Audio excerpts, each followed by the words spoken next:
Welcome to the Full Moon Film Buff episode 176. We're going to talk about Scooby-Doo and the Goblin King from 2008.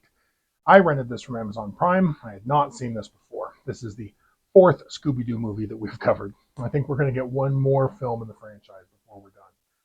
As always, we start with the prominent crew and cast. You can also find links to a more complete credit list in the show notes. This film was written and directed by Joe Sicha. Joe Sicha gained prominence through extensive work in the Scooby-Doo franchise. He began by directing episodes of Static Shock. He wrote, produced, and directed multiple Scooby-Doo projects, including Scooby-Doo and the Loch Ness Monster and episodes of What's New Scooby-Doo. His most recent work includes producing Legends of the Three Caballeros, Muppet Babies, and Thomas and Friends, The Christmas Letter Express. So now let's cover the cast. Frank Welker voiced Fred and Scooby-Doo. Casey Kasem voiced Shaggy. Gray Delisle voiced Daphne, Catwitch, and Honeybee. Mindy Cohn voiced Velma Dinkley. Wayne Knight voiced the Amazing Krudsky. Wallace Shawn voiced Mr. Gibbles. Hayden Panettiere voiced Fairy Princess Willow. Tim Curry voiced the Goblin King. Jim Belushi voiced Glob, billed as James Belushi. Lauren Bacall, yes, that Lauren Bacall, voiced the Grand Witch. Jay Leno voiced Jack-o'-lantern. Russi Taylor voiced the Owl Witch and Tiddlywink. Now, we covered Frank Welker and Casey Kasem when we did Scooby-Doo and the Reluctant Werewolf. We covered Tim Curry when we discussed Wolf Girl. We covered Russi Taylor when we discussed Scooby-Doo and the Ghoul School. Gray Delisle is one of animation's most prolific performers. I'm probably pronouncing her name wrong. I've never heard it said. With over 2,058 roles across 533 titles as of October 2024, and that doesn't count video games. Her iconic roles include Vicky from The Fairly Odd Parents, Mandy from The Grim Adventures of Billy and Mandy, Azula from Avatar The Last Airbender, and multiple characters in The Loud House. She's voiced Daphne Blake in the Scooby-Doo franchise since 2000, inheriting the role from her mentor, Mary Kay Bergman, following Bergman's suicide, and took over Martin Prince on The Simpsons after Russi Taylor's passing in 2019. Mindy Cohn became famous playing Natalie Green on The Facts of Life from 1979 to 1988, a role she landed after actress Charlotte Rae discovered her during a high school visit by the show's producers. Her natural comic talents, displayed while giving them a tour of the school, earned her the part. She later voiced Velma Dinkley in the Scooby-Doo franchise from 2002 to 2015, and made guest appearances on shows like 21 Jump Street, Hot in Cleveland, and The Middle. A breast cancer survivor, Cohn was diagnosed in 2012 and declared cancer-free in 2017.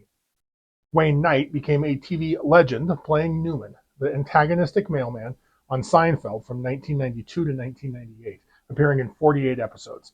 In film, he's best known as Dennis Nedry in Jurassic Park, with other notable roles in Dirty Dancing, JFK, Basic Instinct, Space Jam, and Rat Race.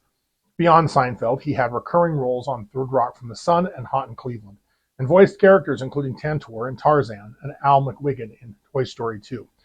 Wallace Shawn's most iconic role is Vicini in The Princess Bride, cast after director Janet Hershenson was charmed by his delivery of Inconceivable. He studied history at Harvard and philosophy, politics, and economics at Oxford before making his film debut in Woody Allen's Manhattan. He gained wider recognition co-writing and starring in My Dinner with Andre, and appeared in Clueless, both film and TV versions, and multiple Woody Allen films. As a voice actor, he voiced Rex in the Toy Story franchise, and characters in numerous other animated projects. On television, he's had recurring roles on Star Trek, Deep Space Nine, Gossip Girl, Young Sheldon, and Evil. Hayden Panettiere began acting at 11 months old. I don't know if that's really acting, in a commercial, then launched her full-time career in 1994 on One Life to Live and Guiding Light. During this period, she voiced Dot in Pixar's A Bug's Life. After her film debut in Remember the Titans, she gained recognition in Raising Helen, Ice Princess, and Bring It On, All or Nothing, before her breakthrough as Claire Bennett, the cheerleader with regenerative powers on NBC's Heroes. She received acclaim playing Kirby Reed in Scream 4 and Scream 6, and starred as country music star Juliette Barnes in Nashville. Her voice work also includes the video games Kingdom Hearts and Until Dawn. We'll see her again in our next special episode covering Hoodwinked 2, Hood vs. Evil. Jim Belushi voices a minor character here, so I'm going to wait to discuss him when I release my first special episode very soon. The American Film Institute named Lauren Bacall the 20th greatest female star of classic Hollywood cinema. After modeling from 1941, her 1943 Harper's Bazaar cover caught the attention of director Howard Hawks' wife. Hawks signed her to a 7-year contract and had her trained to develop her signature low, husky voice. She made her film debut at 19 in To Have and Have Not in 1944, opposite Humphrey Bogart, whom she married in 1945. Nervous during filming, she kept her head low to prevent it from shaking, a move that, combined with her eyes and voice, created a sultry presence that made her an overnight sensation. She continued in film noir with Bogart in The Big Sleep, Dark Passage, and Key Largo, and starred in romantic comedies How to Marry a Millionaire and Designing Woman.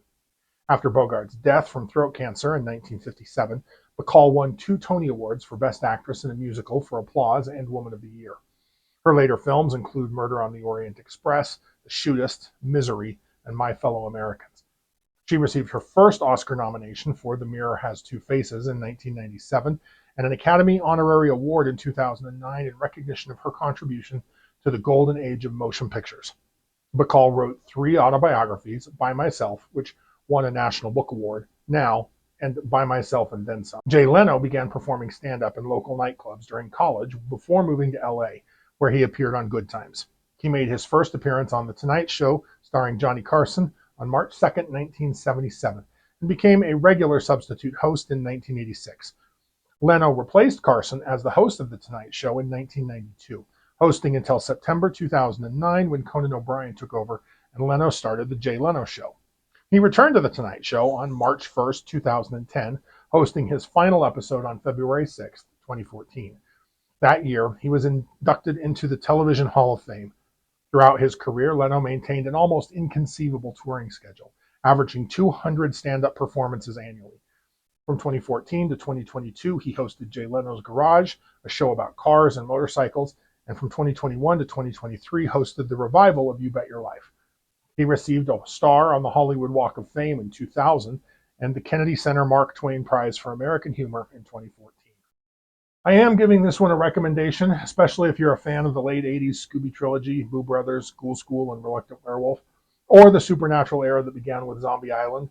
This film successfully returns to that formula where the monsters are real and Scooby and Shaggy have to navigate an actual supernatural world rather than just unmasking fake ghosts. The voice acting is top tier. Tim Curry is a tip of an impressive iceberg of talent, and the animation, while it was clearly made for television, has charm and energy. It's family-friendly Halloween fun that doesn't talk down to its audience and includes some genuinely creative monster designs. If you're looking for nostalgic Scooby goodness with a supernatural twist, then this delivers. Just don't expect that much werewolf in this movie. As an interesting tidbit, this is the first Scooby-Doo cartoon produced entirely without either of the original creators, William Hanna or Joseph Barbera. The film was dedicated to Paulette Oates, who helped resurrect Warner Brothers. After years of returning to the dudes in masks formula, this film embraces the supernatural and creates an entire underworld mythology. This was also one of the last times Casey Kasem would voice Shaggy in a major production, making it something of a farewell performance for the character that he had voiced for nearly 4 decades. So let's move on to the synopsis.